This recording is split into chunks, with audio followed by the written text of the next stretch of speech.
계속해서 하나님께서 모세에게 성막에 대해서 말씀하시는 내용들을 보고 있습니다.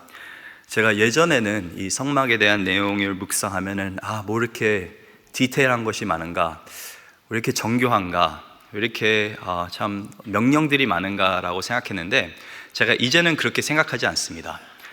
저희 비전 센터를 건축하는데 그 도면들이 모여있는 다큐멘트가 있습니다.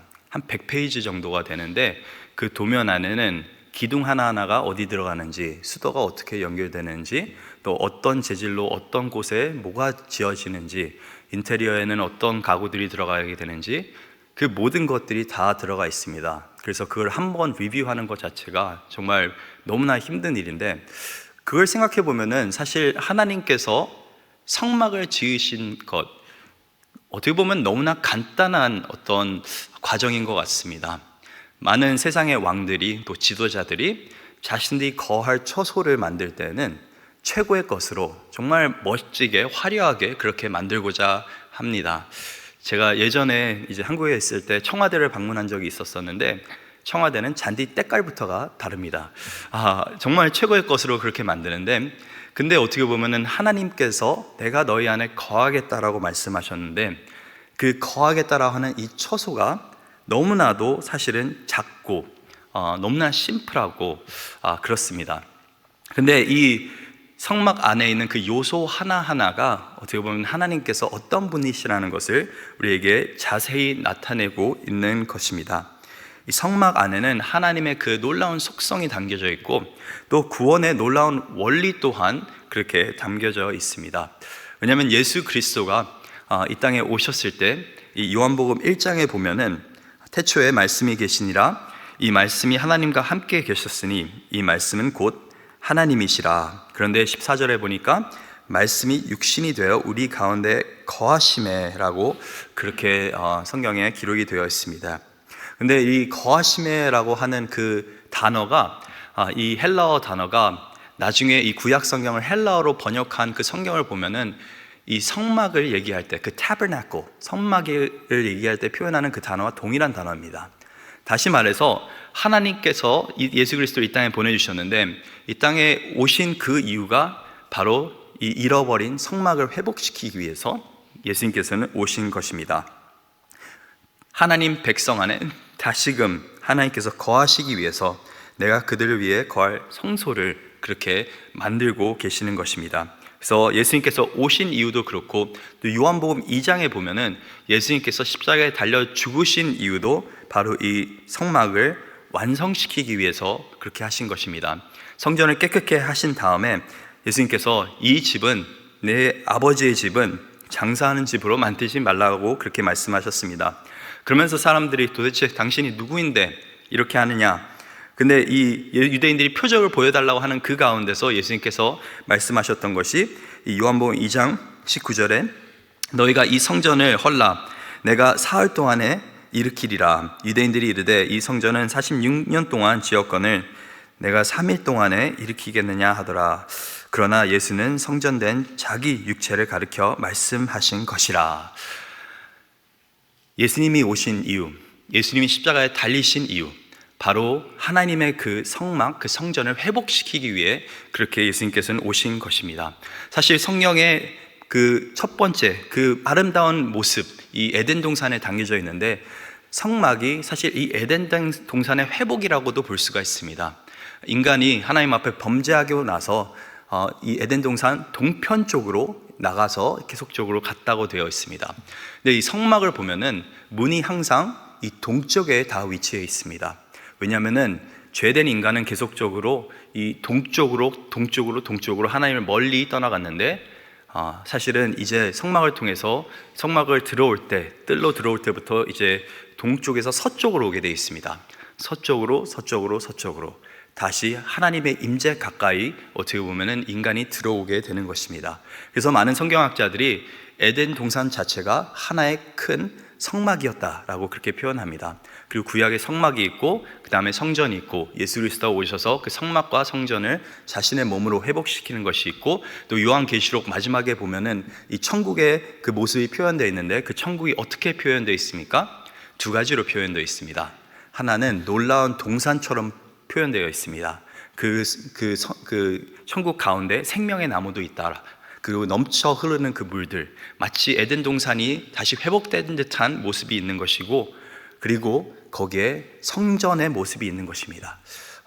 그래서 사실 성경 전체를 우리가 이해하기 위해서는 이 성막이 그냥 구약 시대의 어떤 장치라고만 생각하면은 우리가 이 성막에 녹여져 있는 하나님의 깊은 은혜를 저희가 맛볼 수가 없습니다. 그래서 이 성막이 하나님의 마음이고 또 그리스도가 이루고자 했던 것이라는 것을, 그 구속사 안에서 굉장히 중요한 역할을 한다라는 것을 저희가 반드시 기억해야 되는 줄 믿습니다. 그래서 어제 본문에서 지성소, 하나님의 통치함과 하나님의 은혜가 같이 공존하는 그 장소를 보았는데, 오늘 본문에서는 이제 성소 안에 들어있는 두 가지 물건을 저희가 살펴보게 될 것입니다. 원래는 세 가지 물건이 되어 있는데 오늘 본문에서는 이 두 가지 이 물건들이 성소 안에 자리 잡혀 있습니다. 지성소는 저희가 잘 아는 것처럼 가장 깊이 있는 성막, 가장 깊이 있는 성막, 이 진짜 텐트처럼 생겼는데 한 3분의 1 정도가 지성소가 되는 것이고, 나머지 3분의 2 정도가 이 성소라고 저희가 부르는 것입니다. 영어로는 지성소는 Holy of Holies, 거룩한 곳 중에 가장 거룩한 곳, 그리고 그냥 이 성소는 Holy Place라고 그렇게 표현을 합니다. 그래서 이 Holy Place, 이 성소 안에 들어있는 두 가지 물건, 첫 번째 물건은 이 진설병을 두는 상입니다. 오늘 본문 23절입니다. 너는 조각목으로 상을 만들되 길이는 2규빗, 너비는 1규빗, 높이는 1규빗 반이 되게 하고. 그래서 어제 이제 저희가 설교 때도 들었지만은 이 규빗이라고 하는 것은 정확한 단위는 아니고 이 보통 어른의 이 팔꿈치에서 이 손끝까지 정도의 길이라고 합니다. 그래서 이 조각목으로 상을 만드는데 2규빗 정도가 지금 이 길이가 되는 것이고, 넓이는 1규빗 정도. 그래서 굉장히 작은, 어떻게 보면 상인 것입니다. 한국에서 보통 이 제사를 드릴 때 그렇게 크지 않은 좀 작은 상을 많이 쓴다고, 교자상 같은 것을 쓴다고 제가 얘기 들었는데, 근데 그런 교자상과 비슷한 것입니다. 그렇게 높지도 않고, 높이 자체는 지금 1규빗 반, 제 무릎까지도 정도 오는 그 정도 높이가 될 것 같습니다. 그런데 지성소에 있는 언약궤와 비슷하게 지금 이 조각목으로 만들어져 있고 또 금으로 이렇게 쌓아져 있습니다. 사실 이 성막을 보면은 지성소에 가까울수록 좋은 재료로 쌓여 있습니다. 물론 그 나무 자체는 흔히 그 당시에 사람들이 구할 수 있는 조각목이었지만은 성소에 가까울수록 금으로 보통 되어 있고, 이 멀리 있을수록 뭐 은이나 다른 어떤 재료로 그렇게 되어 있습니다. 근데 중요한 것은 이 금으로 쌓여졌다는 것은 바로 이 성소에 쓰이는 이 물건 자체도 거룩한 물건이고, 또 이게 정결한 물건이고, 또 이게 하나님이 영원하신 것처럼 영원히 지속되어야 되는 그런 것이라는 것, 여러 가지 의문들이 담겨져 있습니다. 그래서 이 상을 만드는 그 과정은 굉장히 비슷합니다. 또 금태도 있고 또 턱도 있고, 그 다음에 또 운반할 때 사용될 수 있는 4가지 이 고리도 있습니다. 상의 끝에, 내 모서리에는 고리가 있어서 절대로 사람 손으로 이렇게 운반하는 것이 아니라 꼭 그 정해진 막대기로 그렇게 넣어서 그렇게 운반했습니다. 근데 29절과 30절에 성경이 이렇게 기록하고 있습니다. 너는 대접과 숟가락과 병과 붓는 잔을 만들되 순금으로 만들며 상 위에 진설병을 두어 항상 내 앞에 있게 할지니라. 이게 참 이상합니다. 하나님께 제사 드리는 것도 아니고, 아니 굳이 숟가락과 대접과 병과 이 모든 것을 두어야 하는 그 이유가 뭘까요? 이 레위기 24장에 보면은 사실 이 상 위에 두어졌던 것은 음식이라고 하는 것은 진설병, 그렇게 12개가 이렇게 담겨져 있었습니다. 6개씩 2줄씩 해가지고 이 레위기 24장에 보면 가지런하게 그 진설병을 항상 이게 그 위에 올려놓게 그렇게 되어 있었는데, 이 진설병은 12지파를 나타낸다고 성경이 우리에게 말을 해줍니다. 근데 이 진설병을 영어 성경에는 the bread of presence라고 되어 있습니다. 임재빵이라고 되어 있고, 또 오늘 큐티 책을 보면은 이 진설병이 히브리어 원어로는 얼굴 빵 뭐 이런 식으로 표현이 되어 있다라고 어떤 사람들은 이게 얼굴 모양으로 만들어진 빵이다라고 그렇게 말도 합니다. 이게 이스라엘 백성들이 먹었던 만나가 아니고 자기네들이 구워야 하는 그런 빵이었습니다. 그래서 정기적으로 이걸 구워서 계속적으로 하나님의 그 상에다가 갖다 놨는데, 하나님께서 이렇게 하신 그 이유, 첫 번째는 하나님의 임재 속에는 늘 공급함이 넘쳐난다라는 것을 말씀해 주기 위해서 이렇게 이 진설병이 담긴 상을 공급하신 것입니다. 하나님의 임재 속에는 늘 공급함이 넘쳐납니다. 에덴 동산 안에서도 하나님께서 그냥 아담과 하와가 살 만큼만 그렇게 음식을 주신 것이 아니라, 그 성경을 보면은 거기에 있는 모든 나무가 보기에 좋았고 먹기에 좋은 음식이었다라고 성경에 기록되어 있습니다. 참 아이러니한 거는 이 하와가 그 선악과를 따먹었을 때 그 설명이 되어 있는 게, 선악과를 봤을 때 이게 보기에 좋았고 눈에 보기에 좋았고 정말 음식이 맛있어 보였다라고 성경에 그렇게 기록되어 있는데, 사실 그 동일한 표현이 그 바로 전장 이 창세기 2장에서는 그 모든 나무가 그랬다고 되어 있습니다. 하나님의 임재 가운데는 생명이 넘쳐나고 또 공급함이 넘쳐나는 것입니다. 하나님의 임재를 떠나서는 어떻게 됩니까? 이제 남자가 수고하여서 정말 죽어라 일해야지 겨우겨우 먹고 살 수 있는 그런 상황이 오게 된 것입니다. 그래서 항상 하나님께서 이 등잔 때 이 상을 통해서, 저희가 떡상이라고도 하고 진설병을 담긴 상이라고도 하는데, 이 상을 통해서 항상 하나님께서 말씀하시고자 하는 것은 하나님 안에는 늘 공급함이 있다라는 것입니다. 두 번째로 등잔대가 나오는데, 이 등잔대는 이 빛을 내는 그런 도구입니다. 어떻게 보면 어떤 촛대라고 생각하시면 되는데, 그래서 성소 안에 들어가면은 왼쪽에 여러분 왼쪽이 이거니까 왼쪽에 등잔대가 있고 오른쪽에 이 상이 있는 것입니다. 그리고 이제 앞에는 그 지성소에 가리고 있는 그 천이 있는 것이고요. 근데 이 등잔대를 보니까 마치 그 모습이 31절부터 저희가 읽었으니까 저 자세하게는 읽지 않겠지만 몇 가지 반복되는 단어들이 있습니다. 꽃과 꽃받침과 줄기와, 마치 이 등잔대가 지금 이 7개의 초로 되어 있는데, 처음에 밑받침이 있고 하나의 큰 줄기가 있고 옆에 6개씩 이렇게 나와 있는 것입니다. 근데 이 촛대가 군데군데 꽃이 있는 것이고 꽃받침이 있는 것입니다. 마치 하나의 나무와 같은 형상을 지금 하고 있는 것입니다. 그래서 어떤 성경학자들은 이것 또한 에덴 동산에서 피어 있었던 나무들, 더 나아가서 어떻게 보면 생명나무까지라고도 얘기하는데, 저는 이건 괜찮은 해석 같습니다. 근데 성경에 그게 자세히 나와 있는 것은 아니고, 근데 중요한 것은 이게 생명을 나타낸다라고 하는 것입니다.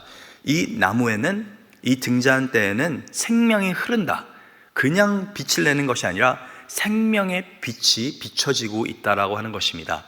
그런데 여기서 중요한 한 가지 디테일은 뭐냐면은, 오늘 본문 이 38절에 보니까 그 불집게와 불동 그릇도 순금으로 만들지니라, 등잔대와 이 모든 기구를 순금 1달란트로 만들되 너는 삼가 이 산에서 내게 보인 양식대로 할지니라. 그래서 하나님께서 말씀하시는 것이, 이 모든 것이 1달란트, 순금 1달란트를 그냥 어떻게 녹여서 붙여서 한 것이 아니라 쳐서 이걸 만들었다고 성경은 우리에게 기록을 하고 있습니다.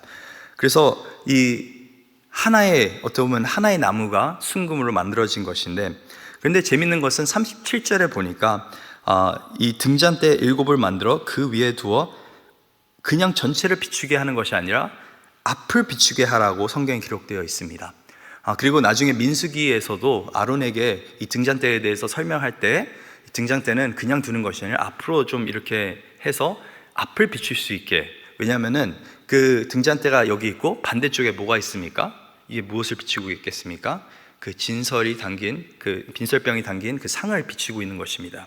그래서 많은 이스라엘 백성들이 이걸 어떻게 해석했냐면은, 그 생명이 가득한, 그 빛이 가득한 그 등잔대가 누구를 비추고 있는 것입니까? 그 진설병이 나타내고 있는 이스라엘 백성들을 비추고 있다. 그래서 결국에 하나님 그 생명의 빛이 우리에게 비춰질 때 우리는 살 수 있다. 그 임재 가운데 하나님의 생명의 빛이 우리에게 비춰진다. 그래서 어떻게 보면 아론의 그 놀라운 축복 가운데 민수기 6장 25절에 이 성경에 자주 나오는 표현인데, 여호와는 그의 얼굴을 내게 비추사 은혜를 베푸시기를 원하며, 그래서 그냥 은혜를 베푸시기를 원하는 것이 아니라 자기의 얼굴에 빛을 비추사 은혜 베푸기를 원하신다는 것입니다. 하나님의 얼굴에 빛이 비춰진다고 하는 것은 하나님이 누구를 바라보고 있다고 하는 것입니까? 자기의 백성을 바라보고 있다고 하는 것입니다. 하나님의 시선이 그 백성에 고정되어 있을 때 하나님의 빛이 나가게 되는 것이고, 그 빛을 받을 때 백성들은 살 수가 있는 것입니다. 하나님의 그 얼굴이 외면되어 있으면 그 생명의 빛이 백성들에게 비춰지지가 않는 것입니다. 이게 하나님의 놀라운 생명도 나타내지만은 이 안에는 하나님과 인간이 사귐이 가능하다라는 것을 말해주고 있는 것입니다. 하나님께서는 그 놀라운 그 영광의 얼굴을 우리에게 비춰주기를 원하시는 하나님이십니다. 정말 거룩하신 하나님이 그 거룩한 빛을 우리에게 비춰주길 원하시는데, 죄된 인간은 자꾸 그 빛을 외면하려고 하는 것입니다. 사실 제가 이렇게 다른 사람들과 얘기할 때, 아니면 전화를 할 때 종종 저희 아이들이 저를 찾아올 때가 있습니다. 특히 어린 아이들, 지금은 제 둘째가 자주 이러는데, 제가 누구와 이야기하는 것과 상관없이 자꾸만 제 팔을 이렇게 잡아 당기고 자꾸 말을 겁니다. 그 말은 뭡니까? 제발 한번 봐달라는 것이죠. 자기가 뭘 하고 있는지, 자기가 무슨 말을 하려고 하는지 한번 봐달라고 하는 것입니다.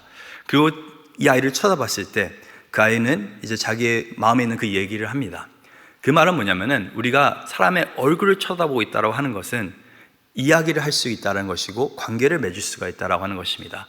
그래서 이 놀라운 생명의 빛이 이 생명의 등잔대에서 비쳐나오고 있는데, 그것이 뭘 비추고 있냐면 이 얼굴빵, 아니면은 이 이스라엘 백성들 나타나는 12 진설병에게 비춰질 때 그 안에는 놀라운 생명이 있는 것입니다.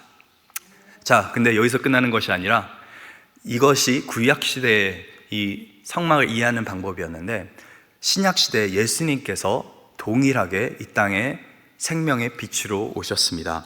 그리고 생명의 떡으로 오셨습니다. 정말 죄 가운데서 죽을 수밖에 없는, 늘 궁핍해 있는 우리 가운데, 이 요한복음 6장에 보니까 이 오병이어를 하시면서 많은 사람들을 먹이시고 나서 예수님께서 하시는 말씀이 뭡니까? 내가 생명의 떡이라고 말씀하셨습니다. 우리가 사람이 떡으로만 살 것이 아니라 모든 하나님의 그 말씀을 통해서 우리가 살 것이고, 더 나아가서 그 육신으로 오신 참된 말씀 예수 그리스도로 인해서 우리가 살 수가 있는 것입니다. 그래서 우리 안에 이 놀라운, 어떻게 보면 공급함을 회복시킨 분이 바로 예수 그리스도십니다. 그리고 더 나아가서 우리 가운데 이 생명의 빛을 회복시킨 분도 바로 예수 그리스도십니다. 그래서 요한복음 8장에도 내가 세상의 빛이다라고 예수님께서 말씀하셨는데, 요한복음 1장, 저희가 아까 읽었던 태초에 말씀이 계셨다라는 그 말씀 가운데 3절에 보니까, 만물이 그로 말미암아 지음 받았으니 지은 것이 하나도 그가 없이는 된 것이 없느니라. 그 안에 생명이 있으니 이 생명은 사람들의 빛이라. 예수님께서 육신 가운데 오셨는데, 이 생명이 그 말씀 가운데 있는데, 그 생명은 사람들의 빛이라. 그래서 그냥 예수님께서는 우리를 위하여 돌아가셔서 그냥 용서 정도에서 끝나는 것이 아니라, 이제는 하나님과의 놀라운 사귐을 우리 가운데 회복시켜 주셨습니다. 그러면 우리가 질문해 봐야 되는 것이, 여러분은 오늘 하나님의 그 사귐 속에서 살고 계십니까? 하나님의 그 영광의 빛이 예수 그리스도를 통해서 여러분 가운데 비춰지고 있습니까? 아니면 오늘 그 빛을 외면하고 살고 계시진 않습니까? 내 안에 그냥 육신의 필요, 또 육신이 갈구하는 음식이나 아니면 세상이 줄 수 있는 여러 가지 돈이나 여러 가지 것들만 갈구하고 있지는 않습니까? 아니면 내 안에 그 영원한 양식, 정말 하나님의 말씀을 내가 먹으면서 또 예수 그리스도를 늘 함께 동행하면서 내가 그 안에 살고 있습니까? 이 본문을 통해서 우리 다시금 하나님께서 이 구원의 역사를 통해서 우리 삶 가운데 무엇을 회복하길 원하시는지를 기억해야 되는 줄 믿습니다. 그래서 다시 에덴의 회복, 또 이 정말 놀라운 하나님의 공급함과 하나님의 생명이 우리 삶 가운데 흘러 넘칠 수 있는 이 아침, 또 오늘 하루 될 수 있기를 간절히 소망합니다.